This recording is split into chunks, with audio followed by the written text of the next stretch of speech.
Selamat pagi, salam sejahtera. Saudara-saudara sekalian, buat apa nak simpan lagi parti solo, parti muda? Buat apa? Dan dengan itu, kita mengatakan bahwa biarkan saja muda bergerak solo, jangan dipujuk-pujuk lagi. Dipetik dari sabudinhusin.com. Saudara, dalam isu baru-baru ini yang panas ialah berkaitan dengan keputusan muda untuk bergerak solo dan dengan sendirinya meletakkan Anwar Ibrahim kehilangan satu kerusi sokongan kalau benar muda betul-betul mau meneruskan bergerak solo. Karena dengan itu secara tidak langsung kita dapat melihat bahwa kerusi parlimen yang dimiliki oleh Parti Muda melalui Syed Saddiq Syed Abdurrahman telah pun tidak lagi menyokong Anwar Ibrahim. Boleh secara tidak langsung. Jadi Anwar Ibrahim telah kehilangan 2/3 daripada ahli parlimen, tetapi masih mempunyai sokongan lebih daripada separuh. Namun demikian, tindakan muda untuk tidak lagi mau bersama dengan PH dalam PRN patut dibiarkan saja. Biarkan saja muda bergerak solo, jangan dipujuk-pujuk lagi. Biarpun muda sebenarnya telah membuat ketetapan untuk bertanding solo pada PRN akan datang ini, dan sebab utama keputusan tersebut diambil adalah disebabkan permohonan mereka untuk menyertai PH tidak mendapat layanan yang sewajarnya. Yang tidak kena dalam hal ini ialah masih ada yang cuba membujuk Syed Saddiq Syed Abdurrahman agar mengubah pendirian mereka. Lim Kit Siang, veteran DAP dan setiausaha politik kanan kepada Perdana Menteri Samsul Iskandar Mohamad Akin adalah antara yang terawal berbuat demikian. Selain meminta muda mempertimbangkan semula keputusan itu, mereka juga menyifatkan muda agak tergesa-gesa dalam membuat ketetapan berkenan. Kata mereka lagi, muda sepatutnya bersama dengan kerajaan perpaduan dalam PRN akan datang nanti dan bukan memilih bertanding solo. Kalau dilihat tempo masa muda memohon menyertai PH dan tiada jawapan diberikan sehingga kini, keputusan mereka bertanding solo itu dalam PRN ini haruslah dihormati. Tidak perlu dipujuk atau digesa lagi muda mengubah pendiriannya. Jika selama ini tiada atau tidak sesiapa yang bersuara kepada PH agar segera membuat keputusan, sama ada menerima atau menolak permohonan muda, kenapa setelah parti itu membuat ketetapan untuk bertanding solo, baru pujukan mahu disuarakan? Biarkan saja muda dengan ketetapan dan pendiriannya itu. Kerana PH selama ini pun terbukti keberatan untuk menerima parti itu sebagai ahli komponen PH. Lagi pula, tiada apa yang PH perlu bimbangkan dengan muda dalam PRN 6 negeri akan datang ini nanti. Lawan sebenar PH ialah PN dan tumpuan hendaklah diberikan ke arah bagaimana melawan naratif kempen yang dibawa oleh blok pembangkang itu. Oleh kerana muda hanya bertanding sejumlah kecil kerusi DUN di beberapa negeri tertentu, parti itu bukanlah ancaman kepada PH. Malah PH juga tidak perlu bimbang dengan kemungkinan muda mampu memecahkan undi dan memberi kelebihan kepada PN. Sebagaimana ditulis dalam artikel sebelum ini, penyertaan solo muda dalam PRN akan datang nanti tidak ubah seperti pejuang yang juga berjuang bertanding solo pada PRU 15 lalu. Kalau Tun Mahathir Mohamad yang mengetuai pejuang ketika itu pun tidak mampu menyumbang sebarang kemenangan, bahkan hilang deposit semua kerusi yang ditandinginya, apakah Syed Saddiq lebih hebat daripada bekas Perdana Menteri itu? Mana-mana pemimpin PH selepas ini, jangan buang masa lagi untuk memujuk dan merayu muda mengubah kedudukan atau keputusan yang telah mereka buat sebelum ini. Biarkan saja kerana pendirian muda itu dibuat setelah mereka tidak mendapat layanan yang sewajarnya daripada PH sendiri. Dalam hal ini, tindakan Adam Adli, Ketua Pemuda PKR yang mendesak muda memilih atau membuat pengumuman sama ada masih bersama kerajaan perpaduan atau blok pembangkang, bolehlah diberi sedikit pujian. Tindakan beliau itu sekurang-kurangnya memperlihatkan jati dirinya dalam mempertahankan maruah PH. Tetapi tindakan yang lebih terpuji ialah jika Adam berani mendesak Anwar Ibrahim selaku Perdana Menteri dan pengerusi PH agar tidak berlengah lagi, mengeluarkan muda daripada parti yang menyokong kerajaan perpaduan. Keputusan muda bertanding solo dan ingin menentang parti dalam kerajaan perpaduan sendiri dalam PRN bermakna mereka bukan lagi penyokong kerajaan perpaduan. Seulang sekali lagi, keputusan muda bertanding solo dan ingin menentang parti dalam kerajaan perpaduan sendiri dalam PRN bermakna mereka bukan lagi penyokong kerajaan perpaduan. Jadi, nak tunggu dan simpan buat apa lagi? Apa pendapat kamu semua? Adakah Anda setuju dengan kami?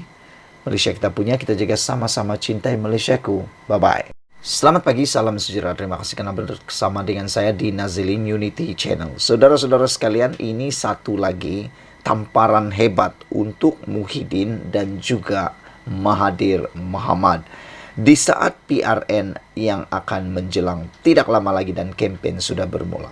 Dipetik daripada utusan Malaysia dengan tajuk Anwar bantu pulihkan keuangan Felda. Pastinya ini satu kemenangan baru besar kepada Anwar Ibrahim. Beliau berjaya bantu memulihkan keuangan Felda. Nah, ini itu yang saya kata tadi, tamparan besar untuk Muhyiddin dan juga Mahathir Mohamad. Saudara-saudara sekalian, Datuk Seri Anwar Ibrahim menandatangani perjanjian melibatkan jaminan kerajaan kepada Lembaga Kemajuan Tanah Persekutuan Felda untuk menstruktur semula. Pinjaman Felda itu akan melibatkan pengurangan prinsipal hutang Felda bersama institusi keuangan sebanyak RM7.9 bilion.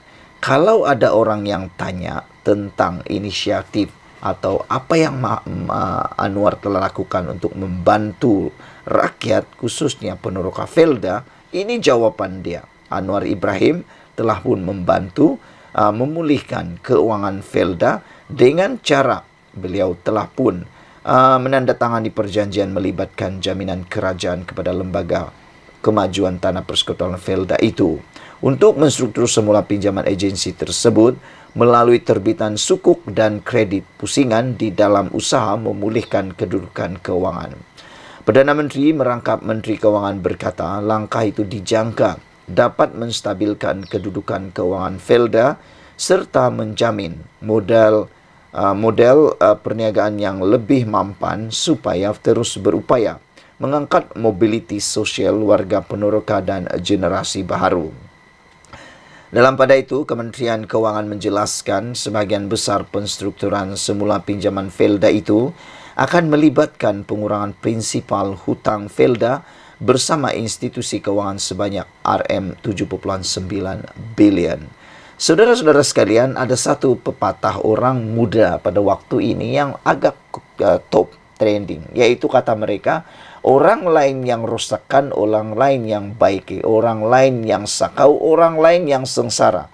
Saya setuju dengan apa yang orang muda itu trendingkan, khususnya kepada Anwar Ibrahim. Apabila orang lain yang rosakkan, Anwar juga yang baiki. Orang lain yang sakau, Anwar juga yang cari uang untuk baiki.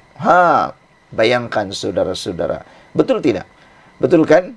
Anwar Ibrahim baru menjelang menghampiri 8 bulan menjadi Perdana Menteri, telah terpaksa memperbaiki keadaan negara yang sudah begitu banyak kerusakan yang perlu diperbaiki oleh Anwar Ibrahim sendiri. Yang lain sibuk untuk menghantam Anwar Ibrahim, padahal yang menghantam itulah yang telah pun memerintah sebelum ini.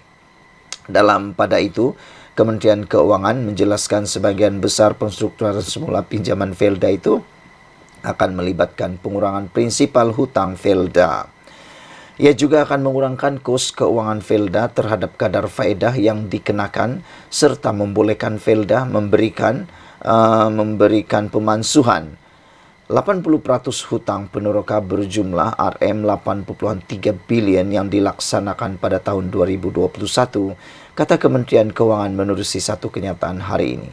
Di samping itu, kerajaan telah menambah baik tata kelola penyaluran dana kepada Felda sebagai agensi badan berkanun kerajaan dengan melantik Amanah Raya Trustees sebagai pemegang amanah transaksi akaun bagi memastikan pelan transformasi berada di landasan yang tepat serta memenuhi keperluan accountability dan integriti.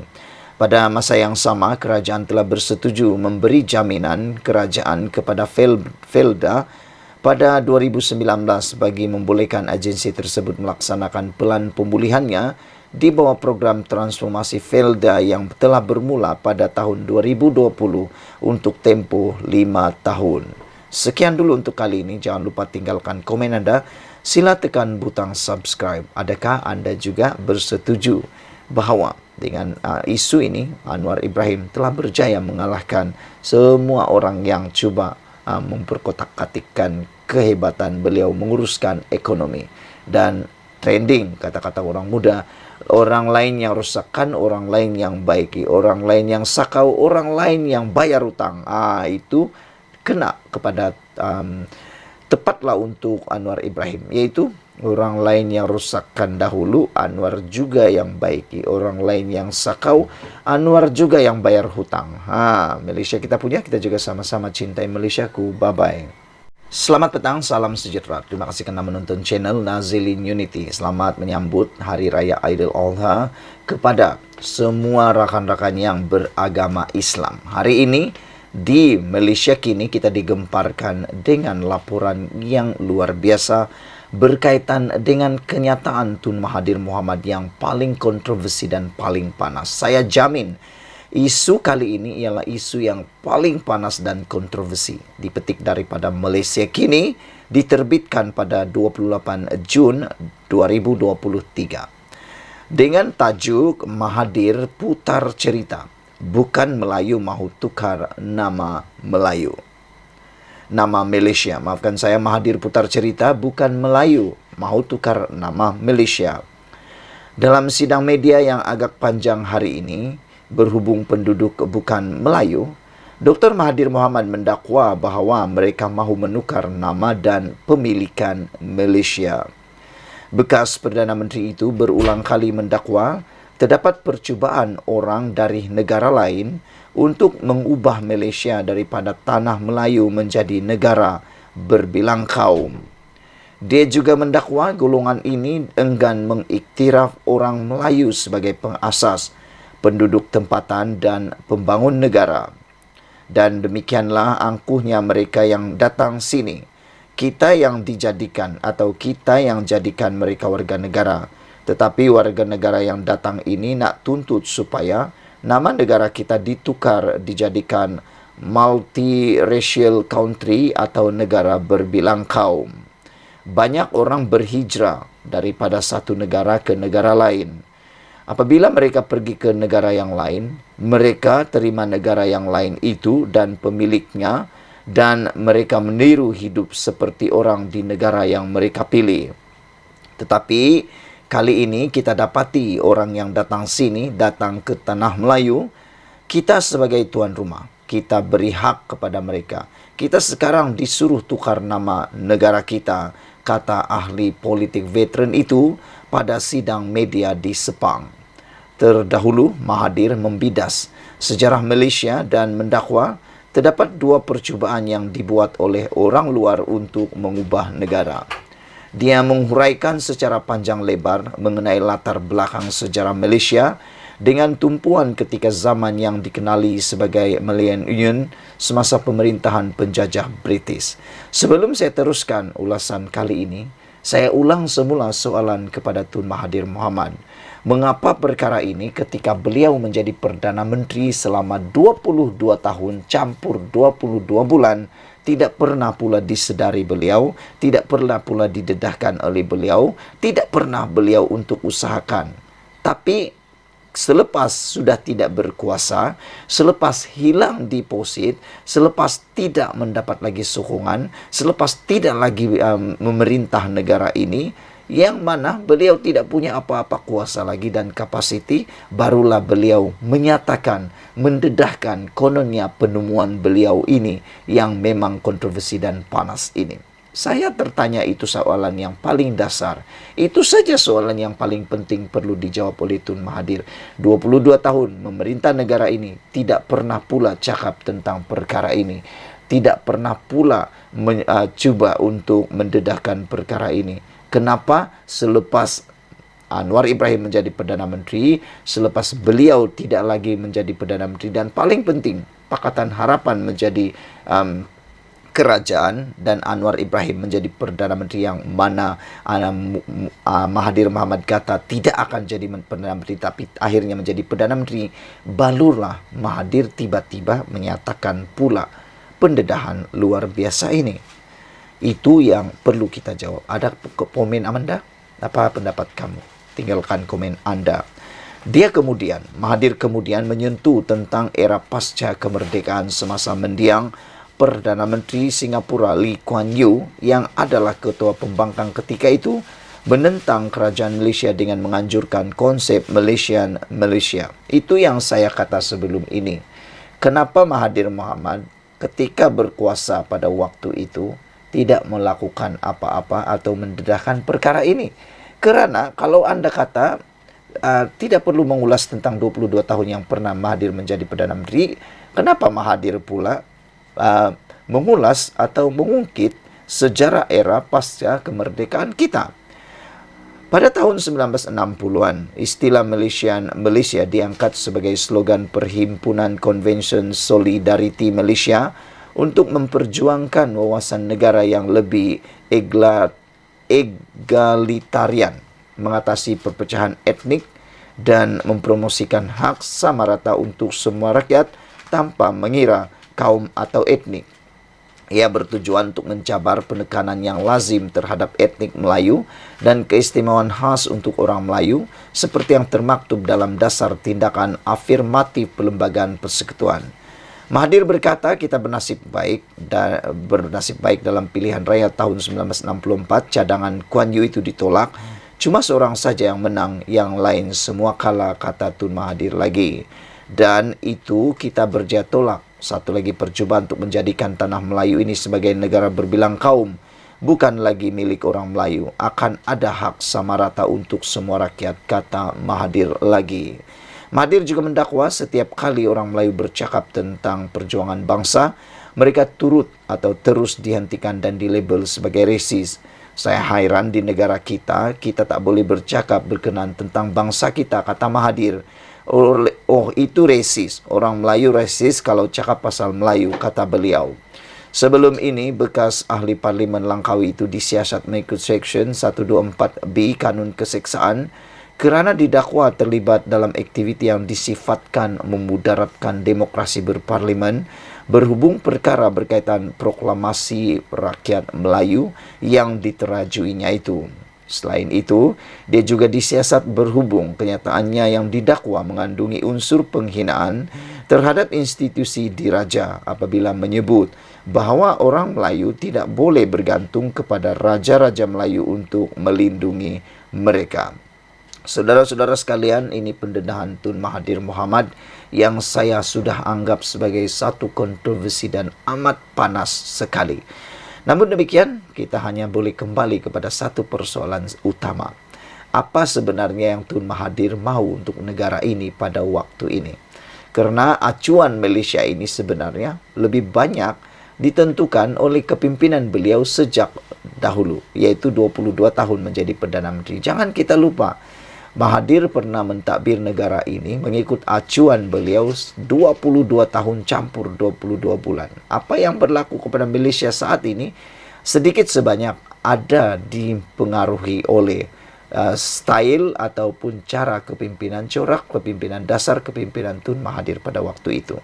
Jadi, kalau begitu, kenapa isu tentang yang dikemukakan oleh Tun Mahathir ini tidak pula ditekankan pada waktu beliau menjadi Perdana Menteri.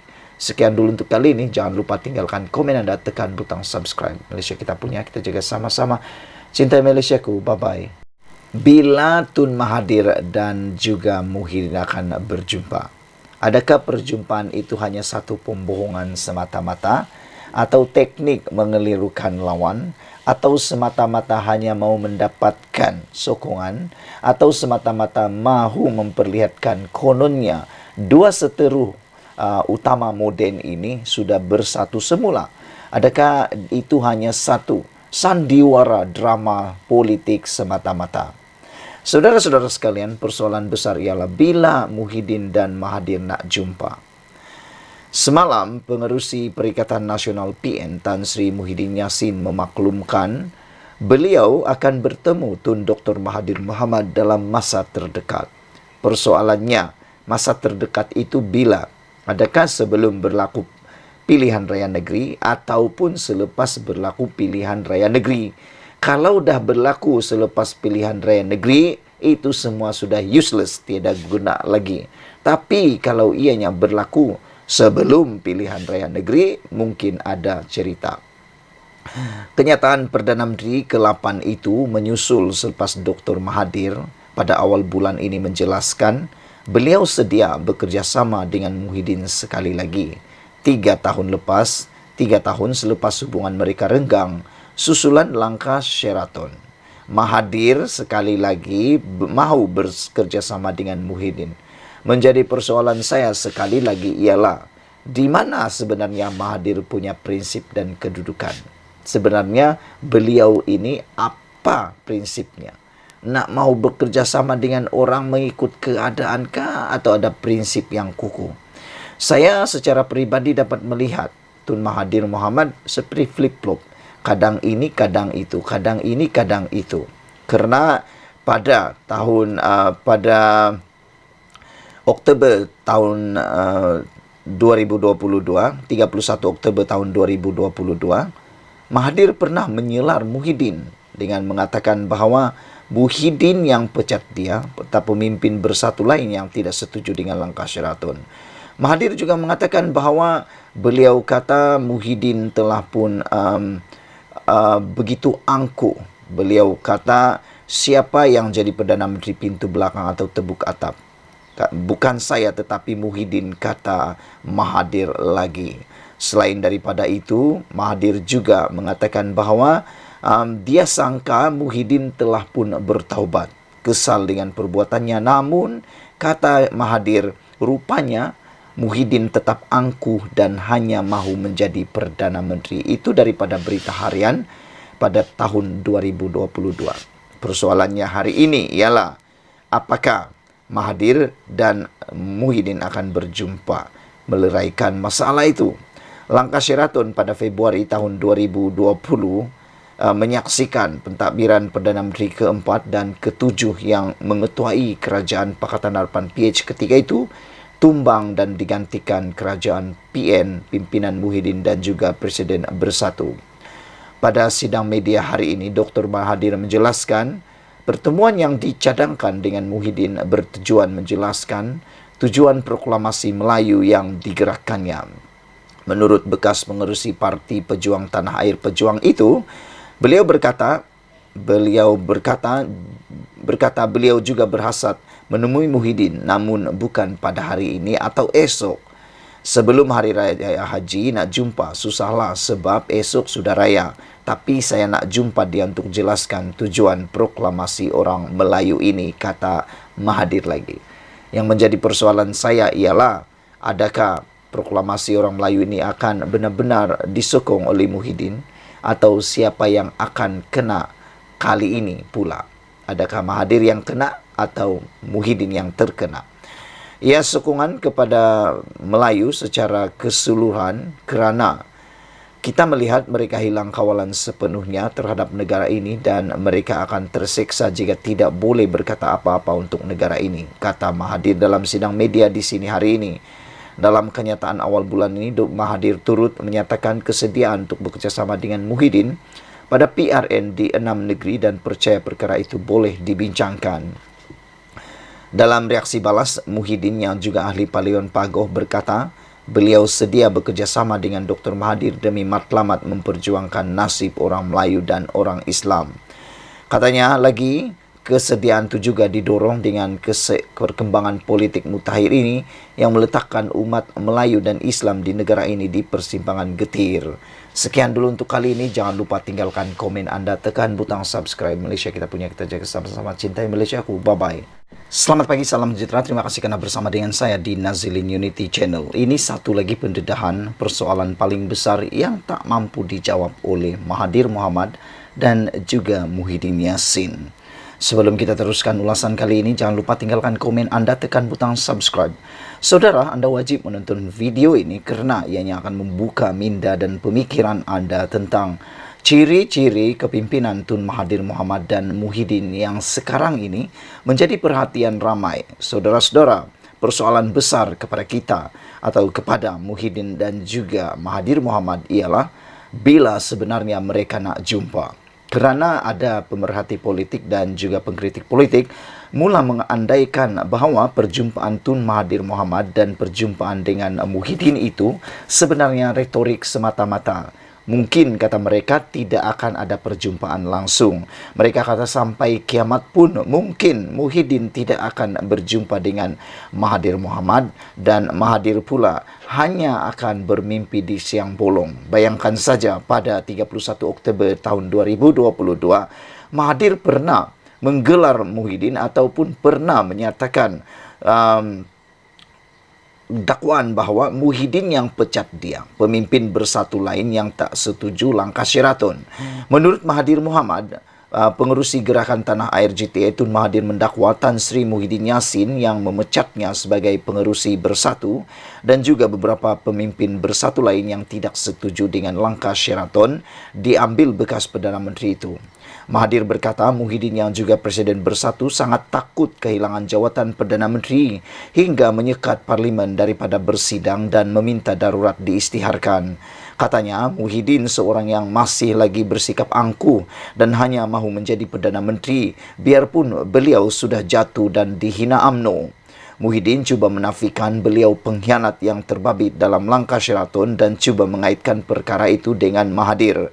Beliau memecat saya, kata Mahathir dan beberapa pemimpin bersatu lain yang tidak bersetuju dengan langkah Sheraton. Siapa yang dapat faedah daripada langkah Sheraton ini, kata Mahathir. Siapa yang jadi Perdana Menteri? Itu persoalan yang dilemparkan oleh Mahathir Mohamad yang dimuat naik dalam media sosial beliau pada tarikh 22 tersebut. Beliau berkata demikian ketika menjawab kenyataan Muhyiddin mendakwa gerakan membawa keluar bersatu daripada Pakatan Harapan PH pada 2020 dimulakan oleh Dr. Mahathir Mohamad. Muhyiddin mendakwa Dr. Mahathir membuat pusingan you di saat akhir apabila Majlis Presiden PH dalam mesyuarat 21 Februari tahun 2020 mengambil keputusan terus menyokong beliau sebagai Perdana Menteri. Katanya, usaha membawa keluar bersatu itu digerakkan susulan tindakan beberapa pihak dalam PH yang mendesak Dr. Mahathir berundur dari memberi laluan kepada Presiden PKR Datuk Seri Anwar Ibrahim dilantik Perdana Menteri yang ke-8. Sebenarnya Dr. Mahathir berkata, minggu lalu Presiden PAS Datuk Seri Abdul Hadi Awang mengakui beliau yang menggerakkan langkah Sheraton bersama-sama Muhyiddin sebelum ahli Parlimen Pagoh itu menjadi calon Perdana Menteri. Sebenarnya amat mudah nak pastikan siapa pengkhianat, kata Mahathir. Ada satu ungkapan bahasa Latin, cui bono, yang bermakna siapa yang mendapat keuntungan daripada sesuatu keadaan. Siapa yang jadi Perdana Menteri? Pintu belakang atau tepuk atap? Bukan saya, kata Mahathir, tetapi Muhyiddin. Dr. Mahathir juga mendakwa Muhyiddin sebagai seorang yang tidak tahu malu kerana sanggup meminta pengisytiharan darurat sekali lagi demi mengekalkan jawatannya biarpun permohonannya sebelum itu ditolak yang di Pertuan Agong. Dr. Mahathir juga mendakwa Muhyiddin sebagai seorang yang tidak tahu malu kerana sanggup meminta pengisytiharan darurat sekali lagi demi mengekalkan jawatannya biarpun permohonannya sebelum itu ditolak yang di Pertuan Agong. Beliau berkata Muhyiddin juga menuduhnya bersetuju supaya pengerusi Perikatan Nasional PN itu menjadi Perdana Menteri, namun tidak mendedahkan. Soalan Dr. Mahathir, sama ada dia memegang jawatan itu dengan sokongan kleptokrat. Dia jawab sanggup dan dengan angkuh berkata dia tahu macam mana mahu tangani kerana dia ada pengalaman politik lebih 40 tahun.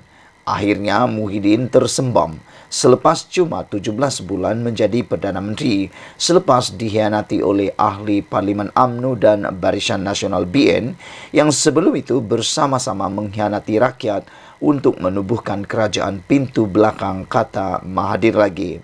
Dr. Mahathir turut mendakwa Muhyiddin yang bertanggungjawab mengadakan pilihan raya negeri PRN Sabah ketika negara sedang teruk dilanda COVID-19 sehingga kes naik mendadak selepas pilihan raya itu dan membabitkan kematian ramai penduduk Malaysia. Selain itu, beliau berkata, Muhyiddin sanggup melakukan apa saja termasuk membiarkan Bersatu kehilangan kuasa di beberapa negeri yang dipimpin parti itu asalkan kekal menjadi Perdana Menteri. Sementara itu, Dr. Mahathir berkata, beliau sanggup mencadangkan kerjasama antara Parti Pejuang Tanah Air Perjuang dan GTA bersama PN pada pilihan raya ke-15 sebelum ini kerana beliau percaya selepas dijatuhkan dan dihina, Muhyiddin sudah bertaubat atau berasa kesal dengan perbuatannya.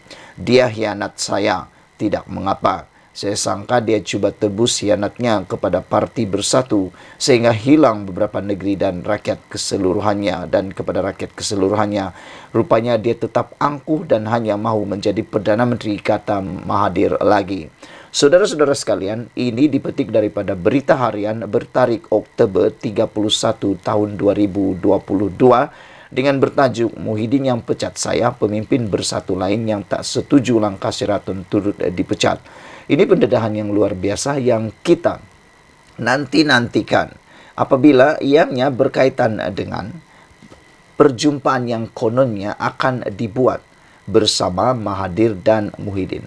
Adakah perjumpaan ini akan jadi terrealisasi dengan adanya pendedahan yang saya bacakan sebentar tadi itu? Adakah benar Muhyiddin dan juga Mahathir akan sama-sama berdamai? Dengan pendedahan dan penghinaan yang begitu kuat terhadap Muhyiddin oleh Mahathir, ini menjadi persoalan kepada saya sejauh mana Muhyiddin sanggup untuk bekerjasama dengan Mahathir sekali lagi selepas dipermalukan melalui kenyataan media atau kenyataan di laman sosial beliau itu, Mahathir itu. Sejauh mana keikhlasannya, Anda jawab sendiri. Sila tinggalkan komen Anda, tekan butang subscribe. Semoga dengan pendedahan ini Anda dapat melihat apa corak kepimpinan Mahathir dan Muhyiddin. Anda sudah boleh faham apa yang coba saya sampaikan.